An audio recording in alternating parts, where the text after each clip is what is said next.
इस कार्यक्रम में भाग लेने वाले प्रतिभागियों के द्वारा दी जाने वाली जानकारी अथवा की जाने वाली चर्चा वास्तविक और काल्पनिक दोनों ही हो सकती है। चर्चा के दौरान किसी व्यक्ति के द्वारा दिए गए कथन एवं तथ्य के लिए कार्यक्रम के प्रस्तोता, प्रस्तुतकर्ता अथवा रेडियो स्टेशन प्रत्यक्ष या अप्रत्यक्ष रूप से जिम्मेवार नहीं है।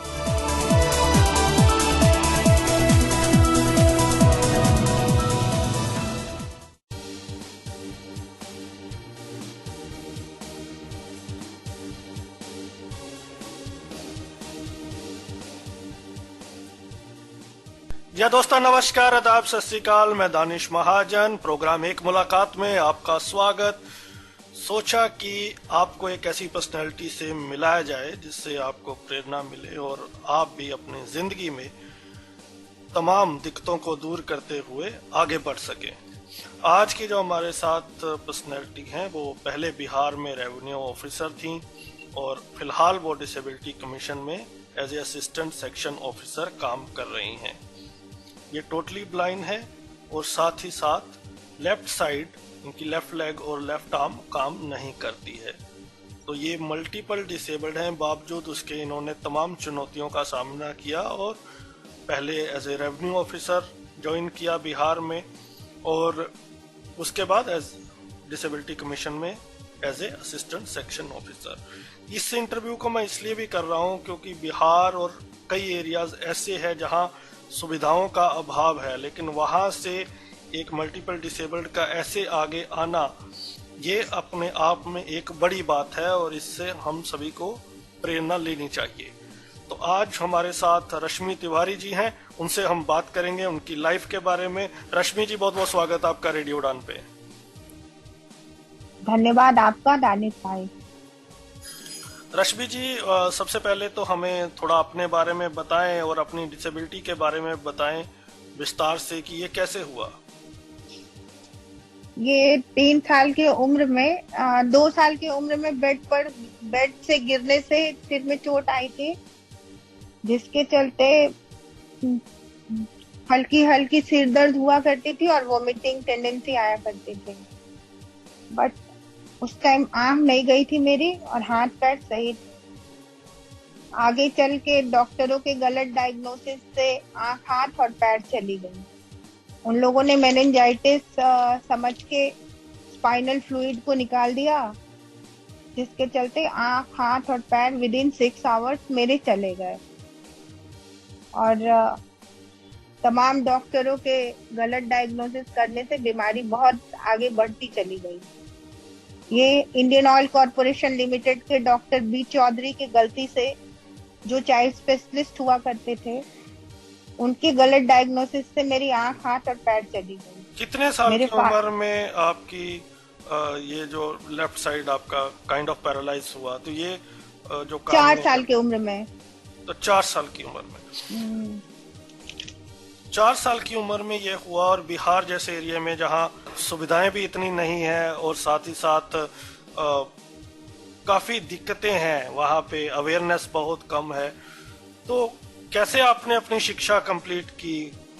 मेरी शिक्षा घर ही से हुई और मैं आईसीएसई बोर्ड के school Saint Paul's academy IOC में पढ़ा करती थी। इंडियन ऑयल कॉरपोरेशन लिमिटेड में एक सेंट पॉल्स एकेडमी हुआ करता था, जिसकी मैं स्टूडेंट रही और आंख नहीं होने के बावजूद भी वहाँ टीचर्स के कोऑपरेशन अच्छे मिले मुझे और मेरे फादर कभी इंटरेस्टेड नहीं रहे मुझे ब्लाइंड स्कूल में भेजने के लिए।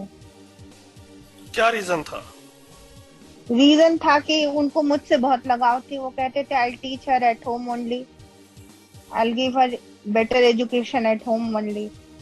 क्या उस टाइम पे आप लोगों को ये जागरूकता थी कि ब्लाइंड स्कूल भी होते हैं और आप पढ़ सकती हैं? नहीं, ये पता थी ब्लाइंड स्कूल होते हैं। जब CMC Vellore Christian medical college hospital में हमारी ट्रीटमेंट चला करती थी, उस समय जब सारी बीमारियों को यहाँ बिगाड़ दिए ये लोग, तो ये लोग मुझे वेलोर लेके जाया करते थे।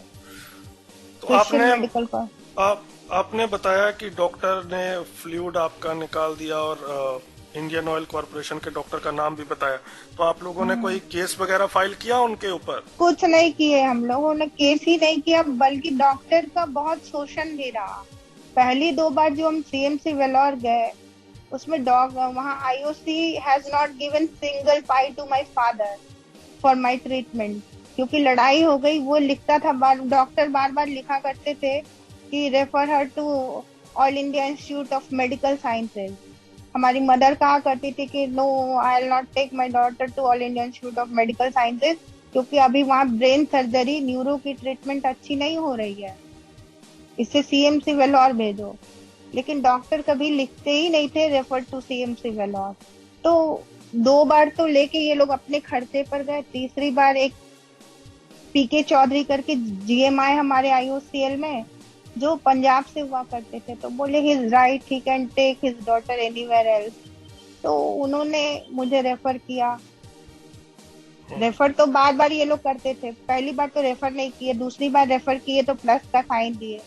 तीसरी बार जब जीएम पीके चौधरी आए तो वो बोले कि नहीं, his right, he can take his daughter anywhere else. तो 3 बार 4 बार जो गए फिर, तो उसका खर्चा इन लोगों ने दिया।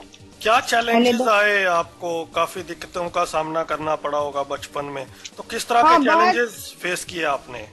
चैलेंजेस तो बहुत आए, स्टेप बाय स्टेप। अभी भी चैलेंजेस है लाइफ में, ऐसा नहीं है कि जॉब करने के बाद चैलेंजेस नहीं है, अभी भी चैलेंजेस है। हाँ, लेकिन उस टाइम पे तो इतनी जागरूकता भी नहीं थी और आप बचपन में थी, तो उस समय के हमें थोड़े से चैलेंजेस बताएं। नहीं, उस समय कोई चैलेंज, बचपन में तो मैंने कोई चैलेंजेस फेस नहीं किया। मेरे फादर फेस किया करते थे, वो बुक्स को पढ़ा करते थे मेरे लिए। मेरी 2 बहनें थी मुझसे बड़ी, वो लोग पढ़ा करती थी। मेरा भाई था, वो पढ़ा करता था। मतलब बचपन में आईओसीएल की जो एटमॉस्फेयर थी वो कॉस्मोपॉलिटन हुआ करती थी। तो उस एनवायरनमेंट में फ्रेंड्स विद, कुछ लोग महाराष्ट्र से थे, कुछ लोग तमिलनाडु से थे, कुछ लोग आंध्र प्रदेश से थे, वेस्ट बंगाल से, तो दे आर वेरी फेमिलियर। तो बिहार में रहते हुए भी एक अच्छे एटमॉस्फेयर में मैं पली बढ़ी, तो जिसके चलते हमको कभी वो नहीं हुआ कि I am a visually challenge. But बड़े होने के बाद जब मैं 10th में आई, आईसीएसई बोर्ड में मेरे फादर नेहरू प्लेस दिल्ली 2 बार 3 बार गए। वो लिख देता था कि permission granted for her exam, और यहाँ प्रिंसिपल से बात करने पे पता चलता था कि पूछते थे how I will give practicals of physics, chemistry and bio and all the geometry portions of maths. तो कुछ प्रिंसिपल बोला ही नहीं करते थे, जो इतने हेल्पिंग एटीट्यूड के रहा करते थे, मतलब थे उस टाइम। उन्हीं के चलते उस स्कूल में मैंने 10th तक पढ़ाई की, लेकिन बोर्ड मैंने दिया नहीं। फिर बिहार बोर्ड की तरफ मुखातिब हुए तो वहां भी प्रिंसिपल को पता ही नहीं था कि blind can give exams from this board also. तो फिर हमने छोड़ दिया। फिर हम इग्नू से डायरेक्ट ग्रेजुएशन और पीजी बीएड सब मैंने इग्नू से निकाला। तो क्या सब्जेक्ट में किया आपने फिर अपनी स्टडी? हिंदी मेरा मेन सब्जेक्ट हमने चुना, क्योंकि बिहार में प्रॉब्लम होती थी कि बाकी कोई भी सब्जेक्ट ले लो, अच्छे रीडर नहीं मिलते थे, तो फिर हिंदी ही ऑप्ट करना पड़ा मुझे। तो आप बेसिकली जाना चाहते थे बायोकेमिस्ट्री में, लेकिन आप नहीं जा पाए किन्हीं कारणों से, फिर आप हिंदी आर्ट्स की ओर मूव किए? नहीं, बायोकेमिस्ट्री में नहीं जाना चाहते थे हम। मेनली हम जाना चाहते थे हिस्ट्री, पॉलिटिकल साइंस, जो इंग्लिश में हो, जिसको इंग्लिश में पढ़ा जाए और जिसका इंग्लिश में आंसर दिया जाए। क्योंकि मेरा इंग्लिश मीडियम स्कूल में हम पढ़ा करते थे, लेकिन जो 10th में मुझे 10th के बाद चेंज करना पड़ा। 10th तो हम अपीयर ही नहीं किए। उसके बाद इग्नू को मैंने ज्वाइन किया, और इग्नू से ही मैंने ग्रेजुएशन, पीजी, बीएड सब किया विदाउट। मैं नॉन 10+2 स्टूडेंट हूँ, मुझे न 10th की डिग्री है न 12th की डिग्री है। इग्नू में एक स्ट्रीम चला करती है जिसमें आर्ट्स और कॉमर्स के स्टूडेंट पढ़ सकते हैं विदाउट 10+2। उस स्ट्रीम को मैंने ज्वाइन किया। तो बहुत जो हतोत्साहित होते होंगे आपके पिताजी जब आईसीआईसी बोर्ड ने मना कर दिया, बिहार में प्रिंसिपल कोऑपरेट नहीं कर रहे थे, तो वो एक बड़ा मुश्किल दौर होता होगा? बहुत मुश्किल दौर था वो, बहुत टेंस हो जाया करते थे, और हम भी थोड़ी टेंशन में हो जाया करते थे कि सारी इंटेलिजेंसी होने के बावजूद अगर डिग्री ना हो तो आदमी किसी काम का नहीं होता है। ये सारी प्रॉब्लम्स तो आई। तो उसके बाद आपने बीएड किया, एमए किया, लेकिन आप टीचिंग में नहीं गई और उसकी बजाय आप एज ए रेवेन्यू ऑफिसर और फिर सेक्शन नहीं, ऑफिसर। हाँ, टीचिंग में इसलिए नहीं गई क्योंकि मुझे जाना था असिस्टेंट प्रोफेसर बनने। और फिर असिस्टेंट प्रोफेसर का सपना था मेरे अंदर कि असिस्टेंट प्रोफेसर बनना है। बीएड तो इसी तरह मैंने कर लिया। फिर मेरे ब्रदर इन लॉ हमको बहुत ज्यादा प्रवोक किया करते थे और बोला करते थे कि you should study this and that. तो वो एक बार बोले कि you should appear for BPSC, तो बहुत ज्यादा हमको अपलिफ्ट भी किया करते थे। तो उनके चलते हम बीपीएससी की तरफ टर्न हुए। और एक पढ़ाई में मैंने 3 कंपटीशन निकाली, इंटरमीडिएट लेक्चरर, बीपीएससी और स्टेट एसएससी। तीनों कंपटीशन मैंने एक साथ निकाला। ग्रेट। तो फैमिली आपकी बहुत सपोर्टिव रही। ये कहाँ से मोटिवेशन आई उन लोगों को? जनरली हमने देखा है कि बिहार, झारखंड में इतनी सपोर्ट मिलती नहीं है, और खासतौर पे लड़कियों को। तो ये मोटिवेशन का कारण क्या था?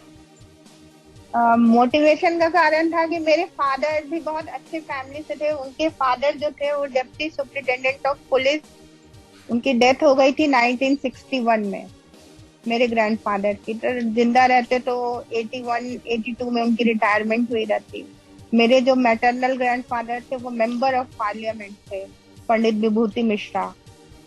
और फैमिली मेरी काफी वेल एजुकेटेड है, इसलिए बहुत सपोर्ट मिली मुझे। डिसेबिलिटी के कारण सोसाइटी की ओर से किसी तरह का डिस्क्रिमिनेशन फेस करना पड़ा आपको? एक और सोसाइटी तो बहुत डिस्क्रिमिनेट करती है, आज भी डिस्क्रिमिनेट करती है। सोसाइटी का मत पूछो। सोसाइटी डोंट हैव सेंटिमेंट, और सोसाइटी से ही गवर्नमेंट बनती है, इसलिए government also don't have sentiments for that. किस तरह का डिस्क्रिमिनेशन फेस किया आपने? Why you are so disturbed with this government and society? हाँ, मैं अपने लिए डिस्टर्ब नहीं हूँ। While working in disability commission, daily I am doing a counselling of disabled people, और उनकी दर्दों को देख के मुझे बहुत दर्द हुआ करती है। मैं अपने तो बहुत अच्छे फैमिली में और अच्छी तरह से मेरी लालन पालन हुई, उसका मुझे कभी दर्द नहीं हुआ। लेकिन बाकी डिसेबल्ड को, मैं बचपन में यही सोचा करती थी कि I am only visually talent, no one is visually talent. ये मेरा वहम टूटा जब मैं बीपीएससी और ये स्टेट सचिवालय कैडर का एग्जाम जब मैं क्वालिफाई की, तब मेरा जाके ये वहम टूटा कि नो, मेरे तरह बहुत पढ़े हुए हैं, हम अकेले नहीं है। बचपन में हम यही सोचा करते थे, या बड़े होने तक सोचना करते थे कि I am the one who got this illness, who got this everything। मेरे साथ भी डिस्क्रिमिनेशन हो जाती है घर में। क्या होती है? तुम बाहर मत निकलो, तुम्हें धूप लग जाएगी, तो तुम्हें वोमिटिंग होने लगेगा। ये सब बीमार नहीं होती, सर्जरी नहीं हुआ रहता, तो मेरे साथ ये डिस्क्रिमिनेशन नहीं हो रहा है। इसको डिस्क्रिमिनेशन कहिए या लव कहिए, ओवर प्रोटेक्शन। तो मुझे भी कभी कभी अच्छा नहीं लगता है ये। जब आपको जॉब मिली थी तब घर में कैसा माहौल था? Everybody will be very happy, या they all are much happy. और मुझसे ज्यादा उन लोगों को खुशी मिली थी कि I have got success in every field. आपका गोल क्या था लाइफ का? मेरे लाइफ का गोल था असिस्टेंट प्रोफेसर बनना, जिसमें हम चूक गए। इसके अलावा बहुत हाईली क्वालिफाइड होना मेरा गोल था। अभी आप फिर डिसेबल्ड का जो होता है ना, उनके लिए मेरे अंदर बहुत ज्यादा सेंटिमेंट्स हुआ करता है अभी भी। मुझे लगता है कि they are coming to disability commission and government is not helping them, और या उस ग्लांस तक उनको हेल्प नहीं मिल पा रहा है, तो आई कैन डू, और मैं कर भी देती हूँ उसके। भाई तुमको क्या चाहिए बोलो, I have money, you should take this and that from outside also. ये बताएं, आप डिसेबिलिटी कमीशन में हैं, पहले तो हमें ये बताएं कि आप रेवेन्यू ऑफिसर भी रही हैं और अब डिसेबिलिटी कमीशन में हैं, दोनों में क्या फर्क पाया? दोनों में जब जॉब कर रही थी? रेवेन्यू ऑफिसर टॉप पोस्ट था, बहुत अच्छी पोस्ट रही थी, बीपीएससी की पोस्ट थी वो। और अभी ये तो वो छोड़ी क्यों बीपीएस आपने? वो छोड़ा मैंने इसलिए कि उसमें मैं काम नहीं कर पा रही थी, और गवर्नमेंट अपने रेवेन्यू का लॉस नहीं वो कर पाता है। ये मेन प्रॉब्लम हो जाती है कि इफ आई एम ब्लाइंड, तो सारे रेवेन्यू का वो, और 100% ब्लाइंड को प्रॉब्लम हो जाती है मूवमेंट में और सारी चीजों में। और फिर मैं मल्टीपल डिसेबल्ड थी, तो रेवेन्यू का गड़बड़ी जो हो जाता है वो गवर्नमेंट उसको बर्दाश्त नहीं करता। फिर वहाँ बहुत सारे डर हो जाते, बहुत लोग तैयार भी थे बाहर से मेरे साथ जुड़ने के लिए कि मैं जुड़ जाऊंगा, इनके हेल्प के लिए मैं जुड़ जाऊंगा। गवर्नमेंट ऐसा कुछ कर ही नहीं रही थी। और पहले जब हम गए, मेरी पोस्टिंग हाजीपुर में हुई, हाजीपुर सदर में मेरी पोस्टिंग हुई। वहाँ जो सर्किल ऑफिसर थे वो मुझे चार्ज ही नहीं दे रहे थे, पहले दिया ही नहीं उन्होंने, बल्कि चार्ज ही नहीं दिया उन्होंने मुझे। फिर अपने मन में भी एक अंदर आने लगा क्या हम वहाँ सक्सेस हो पाएंगे नहीं हो पाएंगे। फिर मैंने गवर्नमेंट को लिखा और गवर्नमेंट ने मुझे उधर से इधर ट्रांसफर कर दिया। यहाँ आप सेटिस्फाइड है? यहाँ सेटिस्फाइड है, काम से सेटिस्फाइड हो जाते हैं, क्योंकि डिसेबल्ड तो की काउंसलिंग करनी पड़ती है वो हम कर लेते हैं काफी अच्छे से। बट कहीं ना कहीं ये रह ही जाता है कि as a revenue officer have much power and much opportunity to do something, क्यों नहीं मैं कर पाई वहाँ। ये चीज मेरे अंदर एक फीलिंग आती रहती है। डिसेबिलिटी कमीशन में आप अभी हैं, तो किस तरह की दिक्कतें हैं बिहार में डिसेबिलिटी से रिलेटेड, किस तरह की क्वेरीज आती है? सबसे बड़ी जो 4-5 प्रॉब्लम्स हैं बिहार में पर्सन्स विद डिसेबिलिटीज की, वो क्या हैं? देखिए, पर्सन एंड डिसेबिलिटी की जो केंद्र का बनाया हुआ रूल्स है वो बिहार गवर्नमेंट भी फॉलो करती है। जो मिनिस्ट्री ऑफ सोशल जस्टिस जितना देता है वो बिहार भी डिसेबल्डों को दे देती है। यहाँ एक चीज है, यहाँ पैसे पेंशन में बहुत कम मिलते हैं डिसेबल्ड को। तो वो तो मैंने देखा है कि हर स्टेट अपने मन के मुताबिक जिसके पास जितना है उतना दान दे दिया करते हैं। दिल्ली 3,000 देता है, हरियाणा 1,800 देता है, पंजाब कुछ इसी तरह देता है 2,700, मतलब ऐसा है। झारखंड पंजाब 1,000 1500 देता है, दिल्ली 2500 देता है। हाँ, पंजाब 1,500, दिल्ली 2,500, हरियाणा भी कुछ इसी तरह देता है, 18,000-2,000 कुछ देता है। फिर कर्नाटक 1,100 देता है। सबसे ज्यादा आपको आंध्र प्रदेश देता है 5,000। तो ये भीख जिसको जितनी है उस हिसाब से ये लोग भीख दे दिया करते हैं डिसेबल्डों को।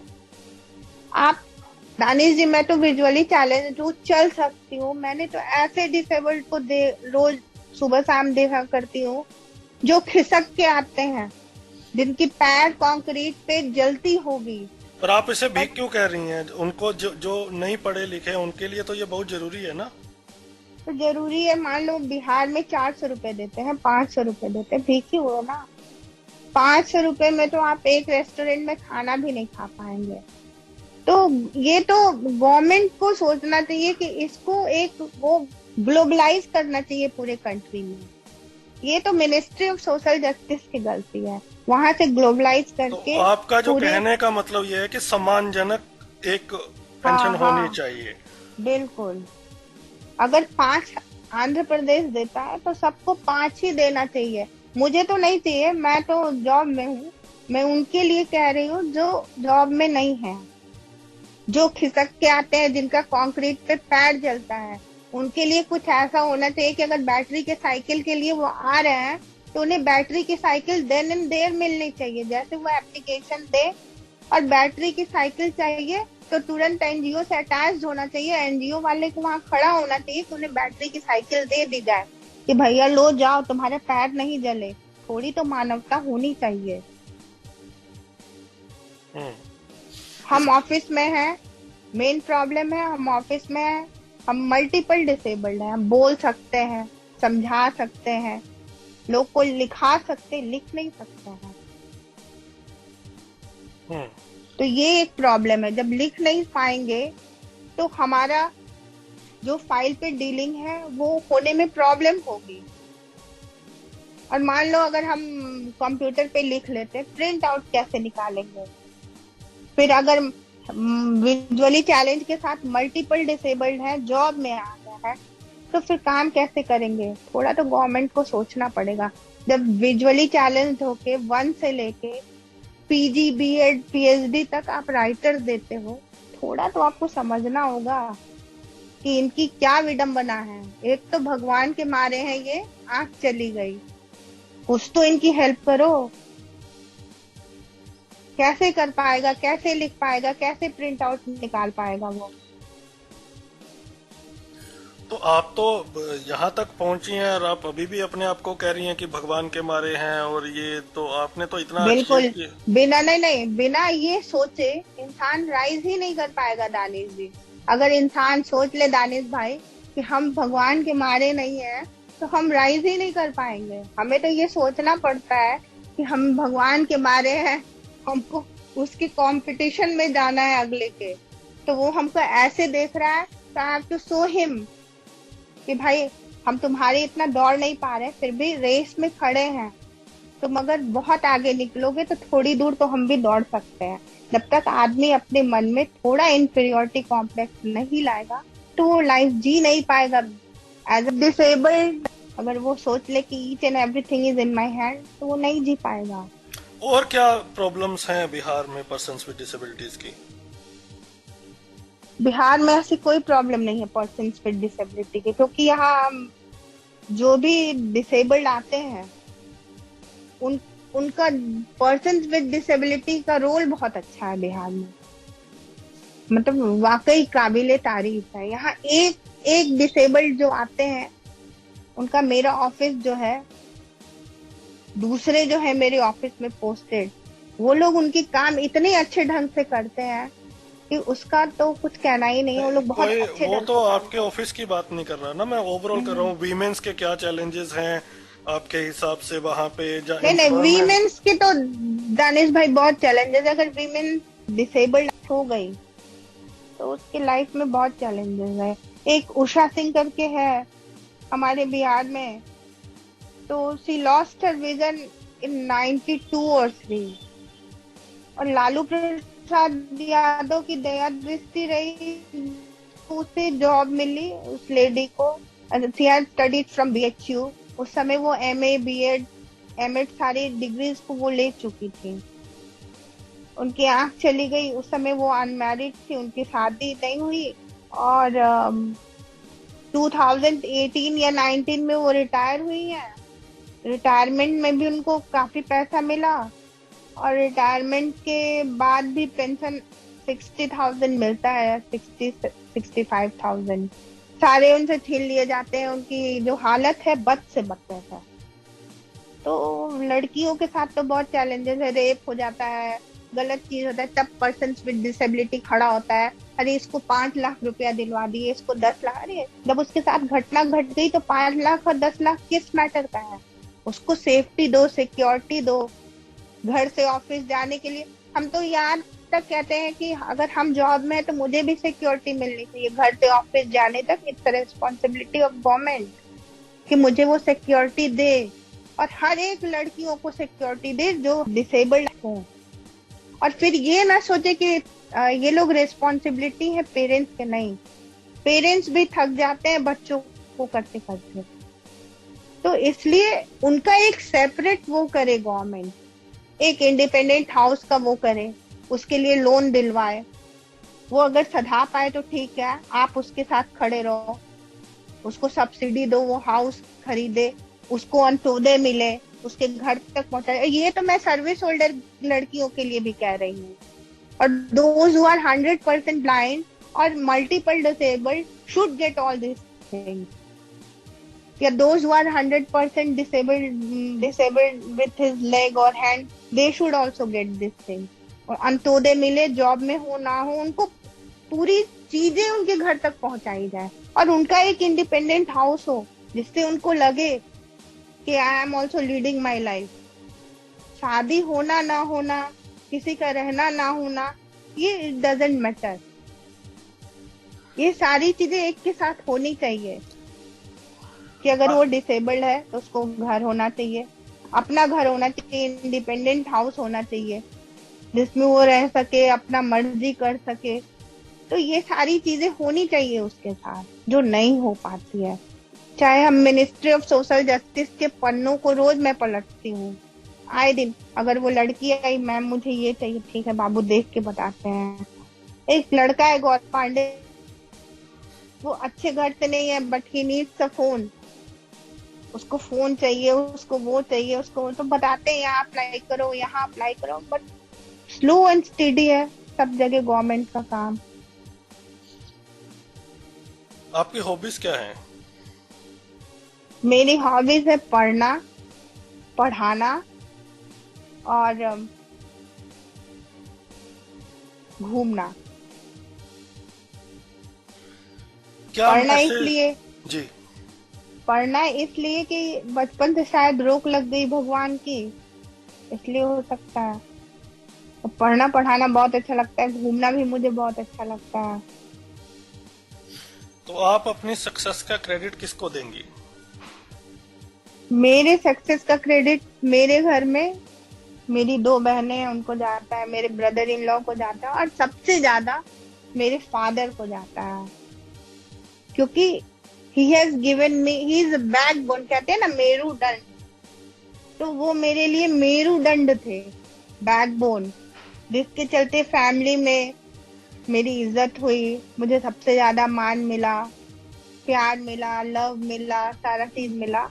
तो उनको क्रेडिट का सारा हम श्रेय देते हैं। और ये कॉम्पिटिटिव एग्जाम्स के टाइम में वो नहीं थे, तो this goes to my brother in law doctor Ashok Kumar Dubey. तो फादर के नहीं रहने के बाद he has supported me much, my elder brother in law. तो हमारे साथ रश्मि जी के ब्रदर इन लॉ भी हैं, वो अपनी कोई बात रखना चाहते हैं सोसाइटी के लिए। सर, एक तो बहुत बहुत धन्यवाद आपका, शुभकामनाएं कि जिस तरह से आपने सपोर्ट किया रश्मि जी को। बहुत कम लोग हैं जो इसको समझते हैं। जी, क्या कहना चाहते हैं आप? मैं कहना यही चाहता हूँ कि विजुअली या फिजिकली जो हैंडीकैप्ड हैं, उन लोगों के जो लाइफ के लिए जो वो सपोर्टिंग की जहाँ तक बात है, तो एक तो कि ग्रॉस रूट लेवल से भी सपोर्ट होना चाहिए। और अगर वो कहीं आप सक्सेसफुल लाइफ में अगर बन गया है और उसका अगर कहीं अपॉइंटमेंट हुआ है, तो जहाँ पर जिस ऑफिसर के यहाँ जो अपॉइंट किया जाता है, तो पहली बात तो ये होती है कि जो है ऑफिसर फर्स्ट क्वेश्चन करता है कि जो है आप कैसे इसको आप जॉब को हैंडल करोगे, तो परफॉर्म करोगे किस तरह से। तो ये एक क्वेश्चन जो है, ये बहुत ही जो लगता है कि समाज को एक बहुत गलत मैसेज देता है कि जो है एक हैंडीकैप्ड पर्सन जो है कहीं जाता है जॉब के लिए और आप पहले ये क्वेश्चन करते हैं। तो मेरा कहना यही है कि ऑफिसर्स को भी वहाँ पर कोऑपरेट करना चाहिए। ऑफिसर को ये कहना चाहिए कि मैं आपकी क्या मदद कर सकता हूँ, ये उसका क्वेश्चन है। आपकी मे आई हेल्प यू, मैं आपकी क्या मदद कर सकता हूँ। पहले ये जब आप बोलेंगे तो उसके अंदर एक एनकरेजमेंट की भावना आएगी और वो अपनी बात को रख सकता है। तो हमारा कहना है कि ऑफिसर्स को भी, सोसाइटी में भी इस तरह के अवेयरनेस होने चाहिए ऑफिसर्स को भी। बिल्कुल बिल्कुल। सेकंड थिंग ये कि जो ट्रेनिंग प्रोग्राम होते हैं आपके जो है जस्ट लाइक बिहार में जो है, तो उसमें गवर्नमेंट साइड से वो जो है आपके ट्रेनिंग प्रोग्राम होते हैं अपॉइंटमेंट के पहले जो है, या अपॉइंटमेंट के बाद भी होते हैं ट्रेनिंग प्रोग्राम होते हैं, चाहे वो पीसीएस रैंक का जितना भी हो, तो उनके प्रोग्राम होते हैं। तो उन प्रोग्रामों में भी जो है हैंडीकैप्ड का जो एक प्रोग्राम है उसमें इंक्लूड करना चाहिए। जिसे सपोज दैट कि आप किसी जगह आप अपॉइंट हैं एज ए कोई एसडीओ हैं या कोई सीईओ हैं या एनी अदर पोस्ट पे, तो आपके पास तो बहुत से कैंडिडेट ऐसे भी आएंगे जो विजुअली हैंडीकैप्ड भी होंगे, जिसमें डेफ भी होंगे। तो डेफ को कैसे कंट्रोल करेंगे, वो आपकी बात को कैसे, वो जो कहना चाह रहा है आप जब तक वो समझ नहीं पाएंगे तो फिर हाउ कैन कोऑपरेट। दोनों कोऑपरेशन होने चाहिए वहां पे, कि डेफ जो इशारे से करता है, साइनिंग करता है, तो वो तो ऑफिसर को समझना है और तब उसका रिप्लाई देना है। तो इसकी एक ट्रेनिंग होनी चाहिए। ट्रेनिंग प्रोग्राम में इसमें भी इसको जैसे 1 मंथ इन लोगों की प्रोग्राम, ट्रेनिंग प्रोग्राम होता है, तो उसमें इसका हैंडीकैप्ड का भी एक उसमें पोर्शंस का ट्रेनिंग प्रोग्राम में हो, ताकि जो है ऑफिसर्स इस बात को जान सके कि जो है हमको किस तरह से जो है विजुअली हैंडीकैप्ड या फिजिकली हैंडीकैप्ड के जितने भी हैं वो हम किस तरह से उसको हैंडल कर सके। बिल्कुल। तो ऐसे प्रोग्राम जो है सरकार को भी जो है, जो ट्रेनिंग देते हैं सरकार, अपना जो ट्रेनिंग देती है अपने ऑफिसर्स को जो है, उसमें जो है आपकी विजुअली हैंडीकैप्ड को वो कर सके जी। अब हाँ, अब ये सवाल एक उठता है कि एक प्रश्न जैसे रश्मि का एक प्रॉब्लम था, एक वो प्रॉब्लम सभी लोगों के साथ एक्चुअली मतलब कि इन लोगों का जो कार्यक्रम था, जो गवर्नमेंट ने स्टाफ सिलेक्शन कमीशन के द्वारा जो है इन लोगों की जो पोस्टिंग की, तो उसमें जो रिजल्ट इन्होंने दिया, तो रिजल्ट में इन्होंने फर्स्ट टाइम इन्होंने जो रिजल्ट पब्लिश किया, उसमें जो है जो फिजिकली हैंडीकैप्ड का जो कोटा था, वो कोटे को उन्होंने भर दिया। और पूरा उसमें जैसे सपोज दैट कि 3000 पद हैं और 3% पहले रिजर्वेशन था, अब तो 4 हो गया, पहले 3% था। तो 3% का जो इतना कोटा था उतना जो है अकॉर्डिंग टू मेरिट उन्होंने जो है वो सिलेक्शन में उनको कर दिया, रिकमेंड कर दिया। लेकिन प्रॉब्लम हुआ क्या कि उसमें सारे के सारे ऑर्थोपेडिक हैंडीकैप्ड ही आ गए और उसमें विजुअली हैंडीकैप्ड और डेफ की संख्या कम हो गई, जबकि कॉन्स्टिट्यूशन में ये है कि जो है 1% तीनों को देना है। तो इसके अकॉर्डिंगली उन्होंने रिजल्ट नहीं दिया जी। तो उन्होंने फिर एक बार और रिजल्ट को सुधारे। और ये आपकी जो बातें हैं वो बिल्कुल वैलिड हैं, तो उम्मीद है कि गवर्नमेंट इस पे ध्यान देगी और ध्यान दिया भी। और अब मैंने यहाँ तक कि दानिश जी, मैं यूपीएससी के मेंबर को भी मैं इस तक की बात किया, तो उन्होंने कहा कि हम लोगों को तो पता ही नहीं है कि इस तरह का कैटेगराइज करके जो है इस तरह मतलब कि परसेंटेज का जो है रिजर्वेशन किया गया है जी। अच्छा, तो फिर ये काफी काम चल रहा है, काफी काम चल रहा है अब इसके ऊपर। तो अब इधर जो है कि ये जो है रश्मि तिवारी 53वीं से 55वीं बीपीएससी की एग्जाम दी और प्रीलिम्स क्वालिफाई की। मेन के एग्जाम में जो है वो क्या हुआ कि इसके साथ जो है अब वो जो है प्रॉब्लम ये हो गया कि इसको छट गई, इसलिए कि जो है वहाँ के लोग जो है उसमें वही किए कि जो परसेंटेज जो था हैंडीकैप्ड का वो परसेंटेज के हिसाब से किए। विजुअली हैंडीकैप्ड को वो 3% में भी टॉप प्रायोरिटी पे देना है। फर्स्ट 3% में विजुअली हैंडीकैप्ड को टॉप प्रायोरिटी पे देना है। इसकी अगर प्रायोरिटी अगर उसको दिया गया होता तो ये तो सेलेक्ट हो जाती, लेकिन नहीं हुए। यही बात जो है बाद में जब कोर्ट केसेज हुए हाई कोर्ट पटना में, तब ये बात आई और फिर जब सामने ये बात आई तो उन्होंने फिर विजुअली हैंडीकैप्ड को जो है टॉप प्रायोरिटी दिया गया और तब जा करके जो है रिजल्ट को पब्लिश किया। तो 3 बार इनके रिजल्ट को जो है गवर्नमेंट ने जो है वो अपना रिवाइज किया जो है जी। अब तो, अशोक जी, समय की मेरी लिमिटेशन है, तो आपने अपनी बात रखी और बहुत इम्पोर्टेंट बातें आपने रखी, तो उम्मीद है कि इसके ऊपर काम होगा। और काफी इसके ऊपर अब काम हो भी रहा है। थैंक यू सो मच हमसे बात करने के लिए, आपने अपनी बात रखी और लोगों को जागरूक किया और रश्मि जी को सपोर्ट किया। बहुत बहुत शुक्रिया आपका। Thank you, many many thanks. What is the happiest moment of your life? The day when I got job. और what is the most टची moment of your life? When my father left me.